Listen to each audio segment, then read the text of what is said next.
જોજો રે કે જીવન જાણ્યા જેવા છે ભગવાન. સવાજ્યા ભાઈઓ હોત એમ કહે છે કે આ સૃષ્ટિના સર્જનને હારને તમે ઓળખી લ્યો.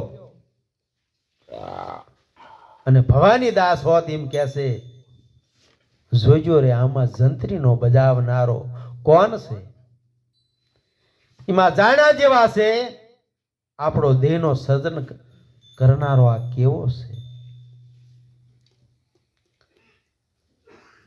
જાણ્યા જેવા પણ આ આંખે દેખાય એવા નથી કે છે.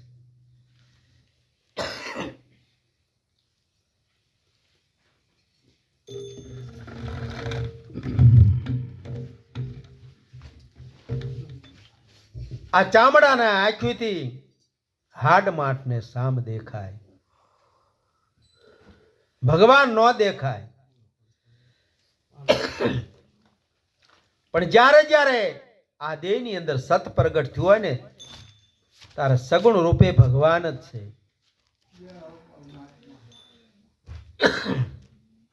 એટલે નિર્ગુણ અને શિરગુણ બે પ્રભુનું પ્રમાણ જ છે. પણ જ્યારે દ્રષ્ટિ આવી મળે ને તારે આપણને સમજાય છે દ્રષ્ટા ઈશ્વર એના સાક્ષી બની જાય છે. દેખાય એટલું સવારામ બાપા કહેશે અદ્રશ્ય થાય છે, ગેબ થાય છે ગુજરી મેળા. એમ જેટલું જેટલું આ દેખાય નરસિંહ મહેતા હોત એવું કહેશે કે નેણે નિરખાય એટલાનો બધાનો નાશ છે, અરૂપ છતાં ઓળખાય. પણ પૂરા હંસ બનો ને તો પારખ જ્ઞાન થાય કે ભગવાન આવી રીતે છે. પથ્થરના પરમેશ્વર આ જુઠ્ઠી વાત છે.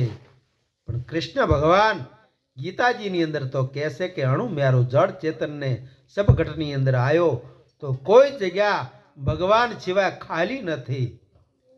પણ જો તમને મા બાપની અંદર ભગવાન ભળાય, માણાની અંદર ભગવાન ભળાય તો તમને પાણામાં ભળાશે, નકર નહીં ભળાય.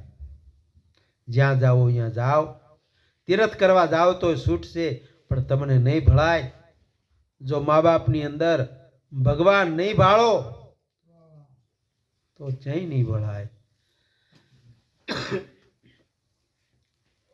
એટલે જળ જગતને આ ભગત નો વળગી રહે. ચાહે બ્રહ્માંડ તો ચોફેર બધું સળગી રહ્યું છે. આથમણાના બધા ઉગમણે જાય છે ભગવાનને ગોતવા અને ઉગમણાના બધા આથમણે જાય છે.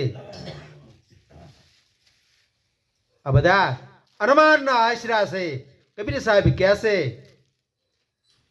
अनुमान का आश्रा छोड़ी दो बंदा, उलट घट देखो अपना, आप में आप साबुत कर लो, छोड़ दो मन की कल्पना, बिन देखत निज नाम जपत है से बदा ध्यान का सपना जी. कबीर दीदार प्रकट भया तो जाप किसी का जपना. लतीमा संतोए कीधु से कि શેલી ટોશે લઈ જાઓ તો અહીંયા કશું કહેવાય એવું નથી. પણ સંતોએ પછી નામનો આધાર લીધો છે. ધીમા ભવાની દાસ કહેશે એ તમે